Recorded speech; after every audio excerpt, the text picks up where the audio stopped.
तो लंकेश कृपया बताइए, असुरों को अश्व उच्चश्रवा प्राप्त होने के पश्चात अब क्या समुद्र मंथन से निकलने वाली निधि अमृत था? उसके पश्चात तो कुछ और ही उत्सर्जित हुआ।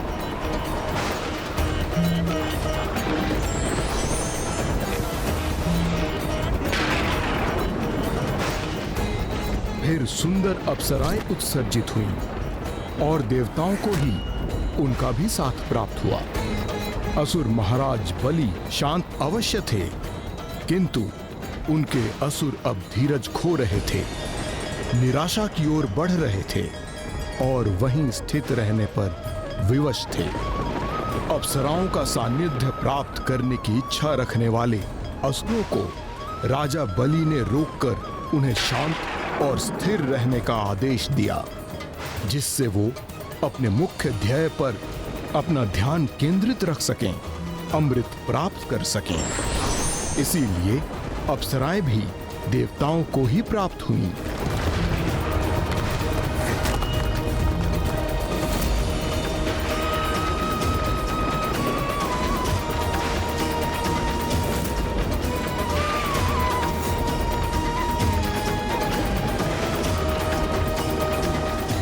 अप्सराओं के पश्चात अब तो इस बार अवश्य अमृत ही उत्सर्जित हुआ होगा, है ना लंकेश? अभी नहीं गौरी पुत्र, अपितु इस बार तो वो निधि चंद्रमा थे। चंद्रदेव तो औषधि विज्ञान के साथ अन्य कलाओं के भी प्रतीक हैं, जो माता लक्ष्मी अर्थात श्री के विद्या लक्ष्मी रूप ही है।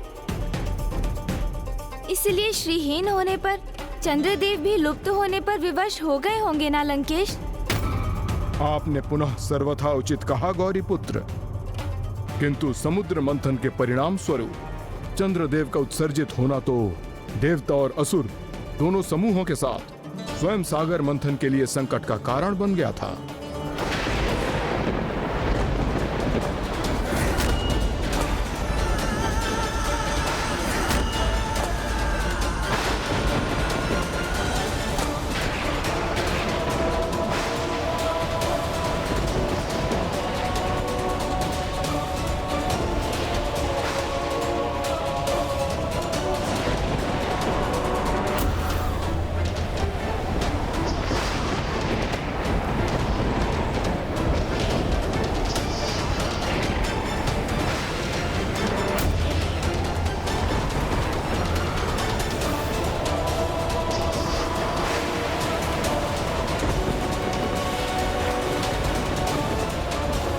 क्षीर सागर में आए इस तूफान का क्या कारण है?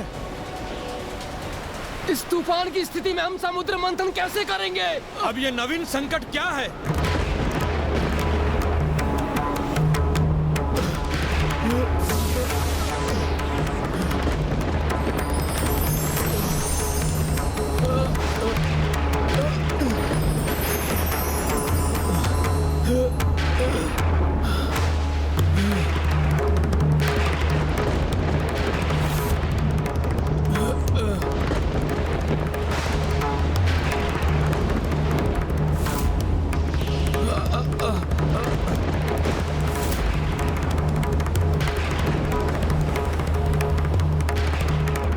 चंद्र, ये तो चंद्रदेव है, जिनका प्राकट्य सागर से हुआ है। इन्हीं के प्रभाव के कारण क्षीर सागर में ज्वार की स्थिति उत्पन्न हुई है।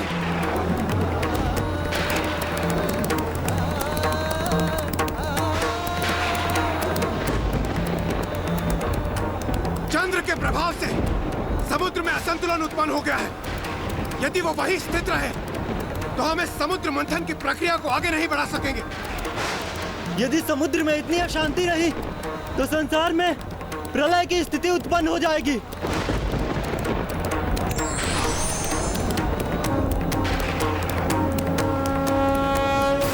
चंद्रदेव, कृपा कर अपनी ऊर्जा को नियंत्रित कीजिए।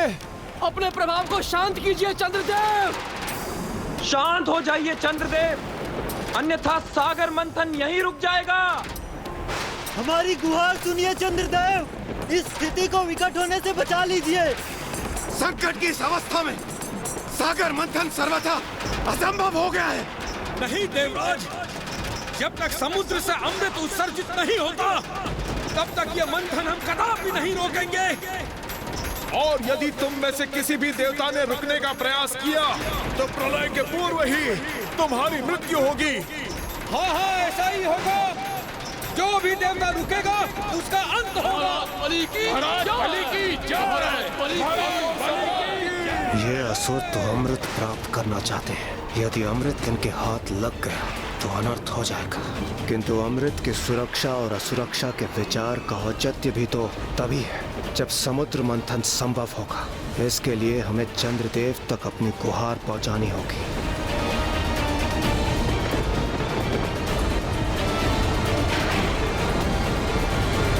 फिर क्या हुआ लंकेश? क्या इसके परिणाम स्वरूप सुरों और असुरों के मध्य संग्राम ही छिड़ गया? स्थिति तो कुछ ऐसी ही उत्पन्न हुई थी गौरीपुत्र, किंतु फिर समय रहते ही कुछ ऐसा घटित हुआ जो सर्वथा अद्भुत था।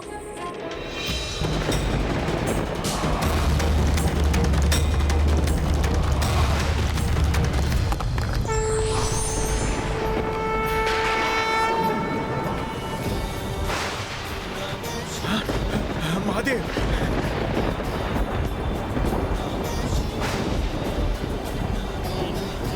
प्रणाम महादेव।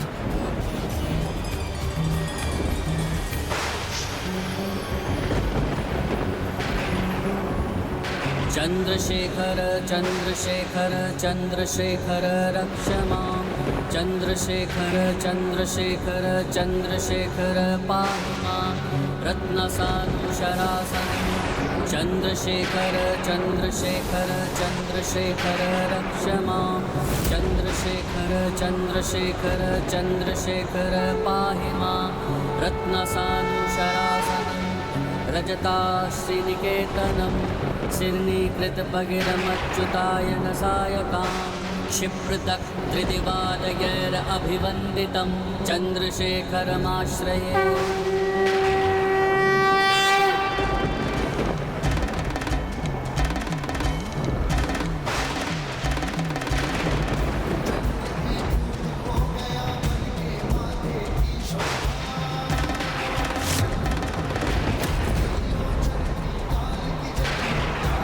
चंद्रशेखर महादेव की। चंद्रशेखर महादेव की। चंद्रशेखर महादेव की। चंद्रशेखर महादेव की।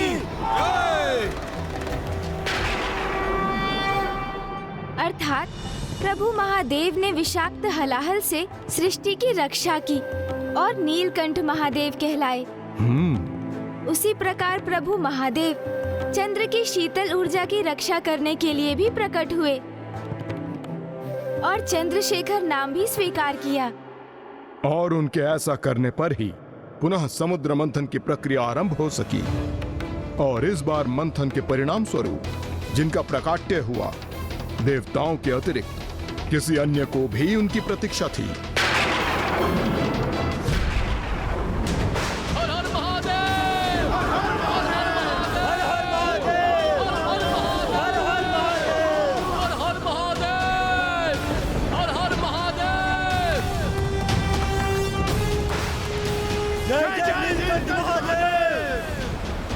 हर हर महादेव।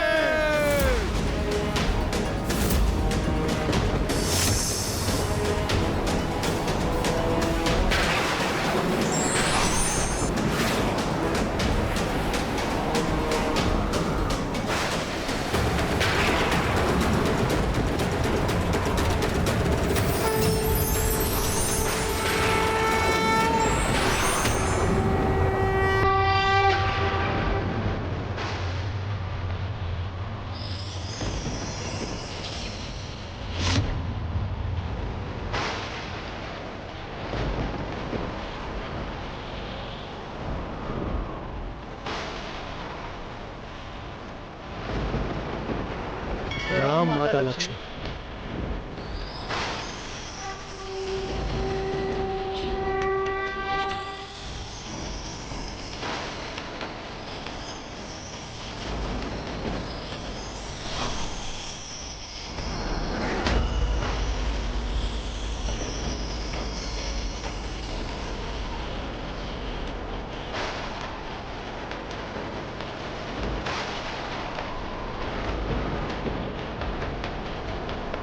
देवी सर्वभूतेषु। हम पुनः श्रीयुक्त हो गए, हमारा वैभव लौट आया, पुनः सबल हो गए हम। हर हर महादेव, हर हर महादेव। जय श्री हरि नारायण, जय श्री हरि नारायण, जय माता जय लक्ष्मी, माता लक्ष्मी। जय।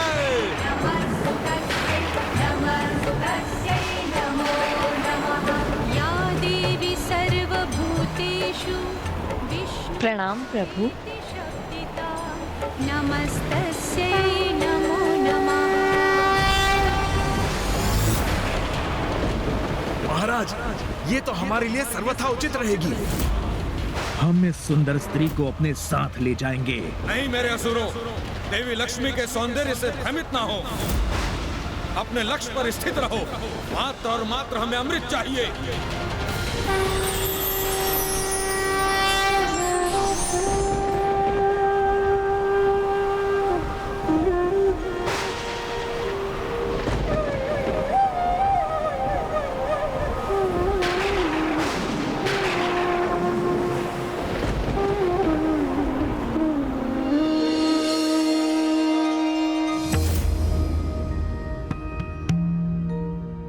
कितने आनंद का क्षण है ये, क्योंकि अब प्रभु श्री हरि नारायण और देवी लक्ष्मी की प्रतीक्षा समाप्त हुई।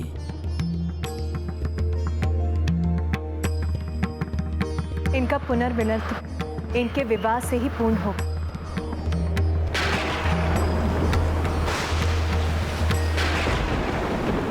इस प्रकार श्री हरि नारायण और देवी लक्ष्मी का पुनर्मिलन सफल हुआ और सागर मंथन के संपन्न होते ही उनका विवाह भी हुआ।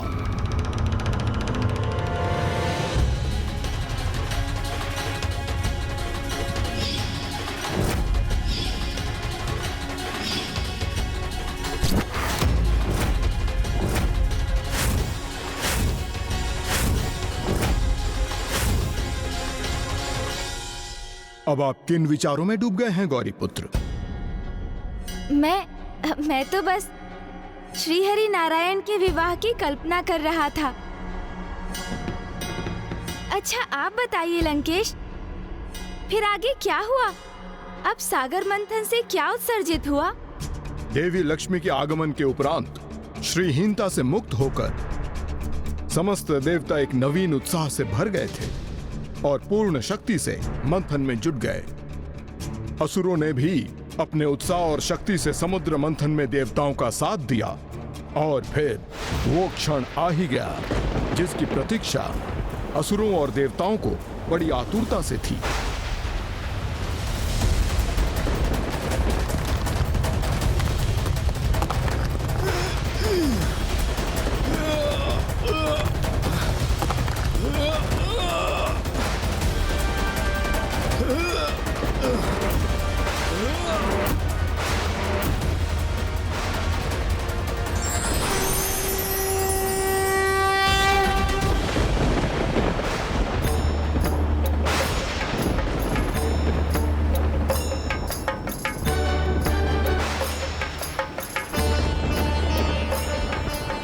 प्रभु धन्वंतरी,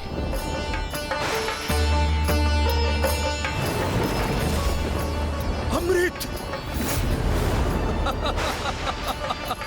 अमृत! अमृत प्राप्त हो गया हमें! अमृत!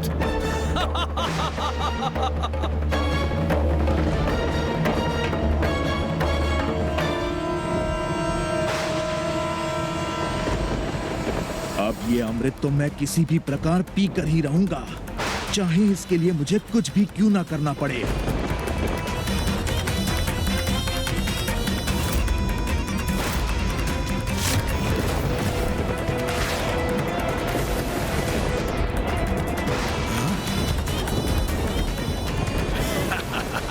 बस अब अमृत मुझे प्राप्त होने ही वाला है।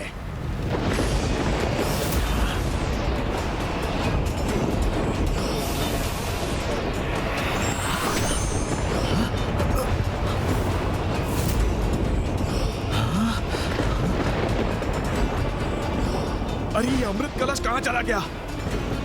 आश्चर्य, ये अमृत कलश अचानक से कहाँ अदृश्य हो गया?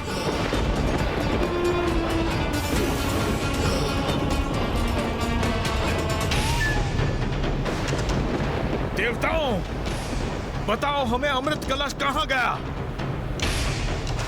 असुरों, तुमने क्या किया अमृत कलश के साथ? ये तो एक अत्यंत ही विकट स्थिति उत्पन्न हो गई थी देवताओं के लिए लंकेश, कि अमृत कलश कहाँ लुप्त हो गया। किसी और को ज्ञात हो या ना हो, किंतु आपको तो ज्ञात था ना गौरी पुत्र। कदाचित आपको उनकी स्थिति पर आनंद आ रहा होगा गौरी नंदन, परंतु देवता और असुर अब दोनों ही दबाव में थे और फिर देवता एवं असुरों के मध्य एक कलह की स्थिति उत्पन्न हो गई थी। हमसे छल मत करो देवताओं, हमें बताओ तुमने कहाँ छिपा रखा है अमृत कलश? अन्यथा तुम में से कोई भी अमृत पान करने हेतु शेष नहीं बचेगा।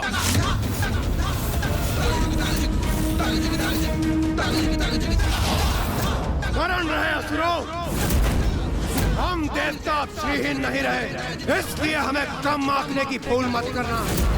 बताओ कहाँ है अमृत कलश, उत्तर दो, अन्यथा बहुत बड़ा अनिष्ट हो जाएगा।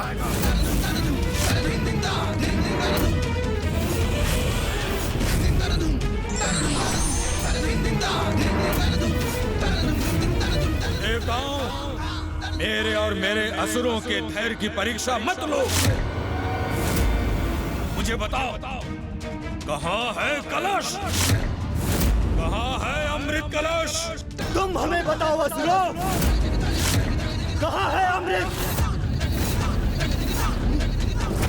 हर हर महादेव! असुर राज बलि की जय! न वो देवताओं के पास है, न असुरों के पास। सुखिनः सर्वे सन्तु निरामया, सर्वे भद्राणि पश्यन्तु मा कश्चित् दुःखभाग् भवेत्। ओम वो तो किसी और की ही इच्छा से अदृश्य हुआ है। पृथ्वी शान्तिरापः शान्तिरोषधयः शान्ति। न असुरों ने और न ही देवताओं ने, दोनों ने महागणाधिपति जी की पूजा नहीं की थी।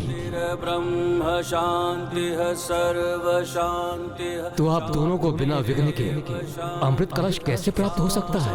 शान्तिरेधि। ओम।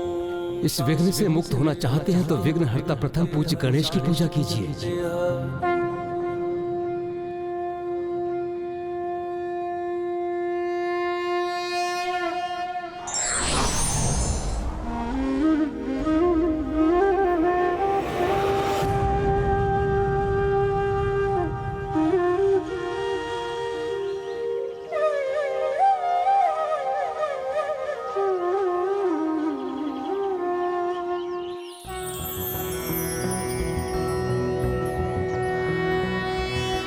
नमस्ते ब्रह्मरूपाय विष्णुरूपाय ते नमः। नमस्ते रुद्ररूपाय करिरूपाय ते नमः। विश्वरूप स्वरूपाय नमस्ते ब्रह्मचारिणे। भक्तप्रियाय देवाय नमस्तुभ्यं विनायक।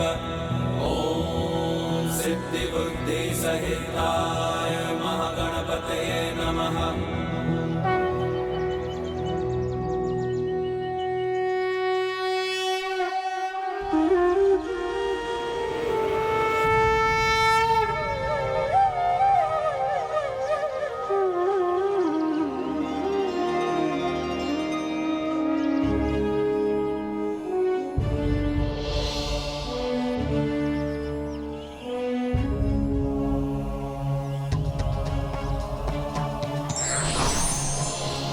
सिन्दूरवर्णं द्विभुजं गणेशं लम्बोदरं पद्मोदले निविष्टं ब्रह्मादिदेवः परिसेव्यमानं सिद्धैर्युतं तं प्रणमामि देवं।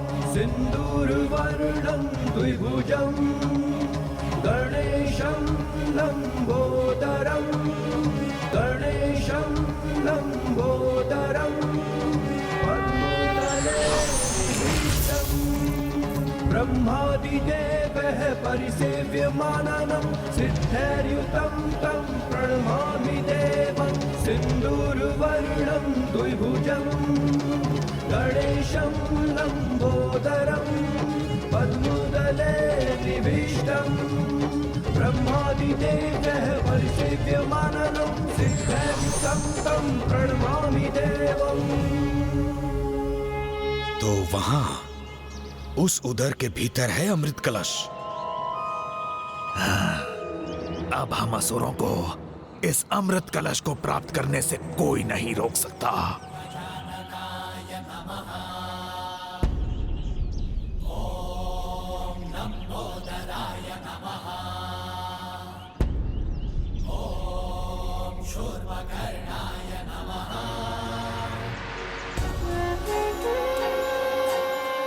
हे प्रभु महागणाधिपति जी, इस समुद्र मंथन के विशाल प्रक्रिया के पूर्व हम देवताओं से आपकी आरती ना करने का महादोष हुआ है। उसके लिए हमें क्षमा कर दीजिए प्रभु। क्षमा कर दीजिए प्रभु। कल्याण हो।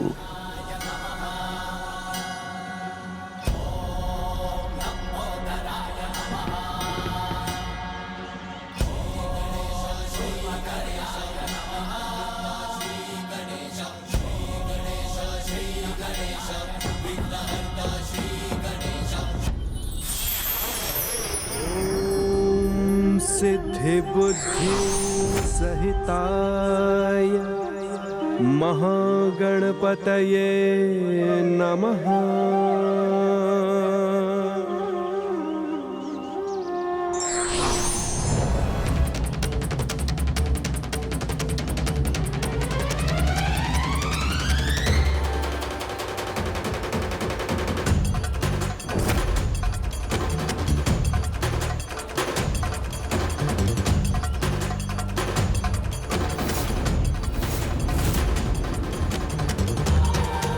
ये असुर तो धन्वंतरी जी के निकट जा पहुंचे हैं। हमें शीघ्र ही कुछ करना होगा। इन असुरों का इतना तो साहस। देवगण,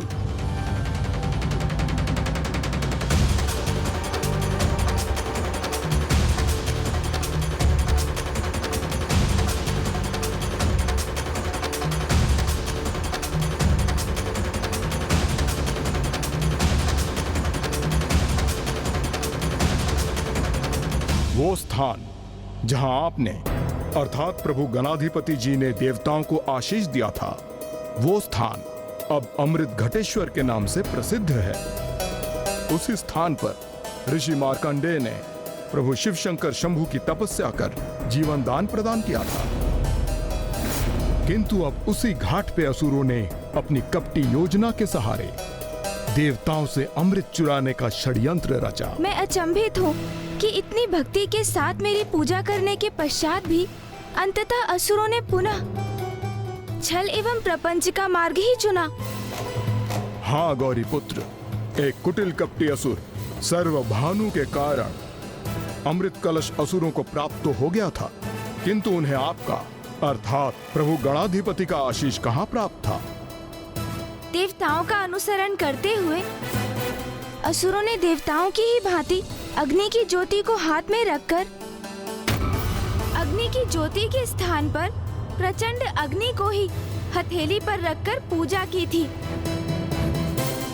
किंतु उनकी भक्ति में निष्ठा नहीं थी और बिना भक्ति भाव के किसी भी पूजा का कोई अर्थ नहीं। वहीं दूसरी ओर पूर्ण श्रद्धा से एक बार भी जपा गया प्रभु का नाम ही सर्वथा पर्याप्त है लंकेश। किंतु तब वो असुर मेरे समान बुद्धिमान नहीं थे। उनकी भक्ति में हीनता थी, इसलिए उनका विघ्न टला नहीं था, अपितु उनके समक्ष एक और बड़ा विघ्न उत्पन्न होने वाला था। असुर सर्वभानु अमृत कलश के साथ पाताल की अतल गहराई में तो पहुंच गया था, किंतु शीघ्र ही अन्य असुर भी वहीं पहुंच गए और अमृत पान करने की मांग करने लगे। और फिर सर्वप्रथम कौन अमृत पान करेगा, वो सभी तो इसी होड़ में उलझ कर रह गए थे गौरी पुत्र। असुर उस अमृत को ना तो देवताओं के साथ बांटने के इच्छुक थे और ना ही पाताल में एक दूसरे के साथ। वो तो ये भूल ही गए थे कि लालच की अति सर्वनाश का आमंत्रण है। हाँ गौरी पुत्र, और उस विनाश का आरंभ हुआ श्री हरि नारायण के हस्तक्षेप से। देवताओं और देवी लक्ष्मी की गुहार सुन श्री हरि नारायण ने वही अवतार लिया जो भस्मासुर के अंत का भी कारण बना था। प्रभु का मोहिनी अवतार।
आपके मामा श्री हरि नारायण को तो स्त्री रूप धारण करने में क्षणिक संकोच भी नहीं हुआ।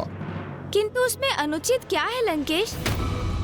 पुरुष के भीतर उसका स्त्री रूप ही उसकी शक्ति होता है।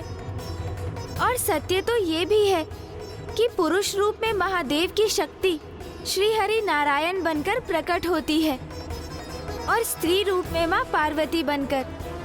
और अब महादेव की ही शक्ति श्री हरि नारायण के माध्यम से एक भिन्न अर्थात मोहिनी अवतार के रूप में प्रकट हुई थी। तो माया और मोह का प्रयोग कर असुरों को प्रलोभन देकर उनसे अमृत प्राप्त करने हेतु श्री हरि नारायण ने अपना मोहिनी अवतार रचा था।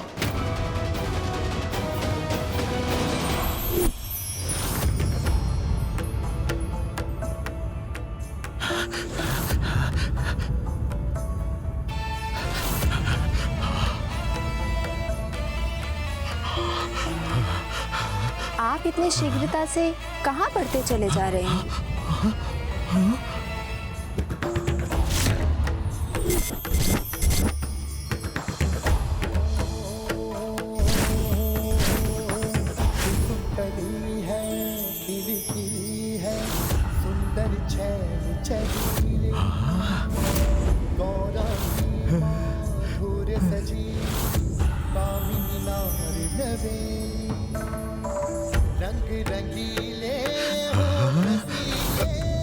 अद्वितीय अद्भुत सौंदर्य है सुंदरी का। जो देखे कोई तन मन जीवन हारे। वो रहा अमृत कलश, ये हमारा है।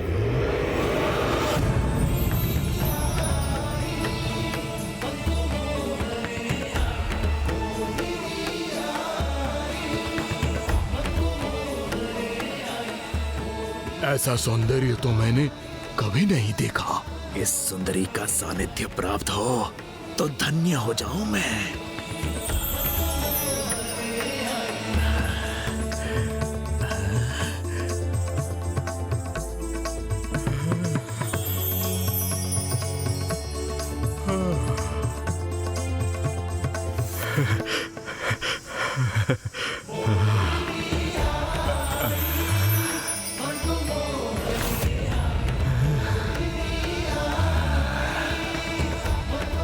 आप सभी इस अमृत का पान करने हेतु एक दूसरे से संघर्ष कर रहे हैं।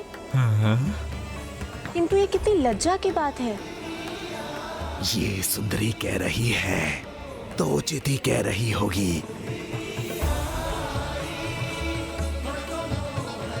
ये व्यर्थ के संघर्ष को रोकने के लिए यदि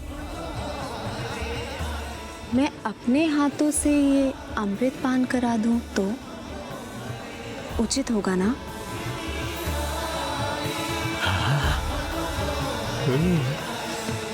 हाँ, उचित रहेगा, सर्वथा उचित। हमारा है अमृत, हमारा है।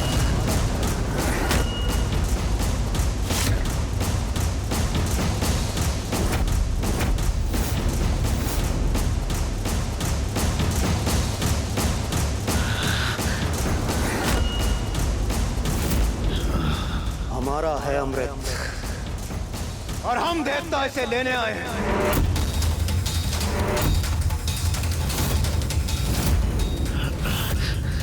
अमृत तो असुरों को प्रदान नहीं किया जा सकता, इसलिए उचित यही होगा कि तुम अमृत हमें सौंप दो।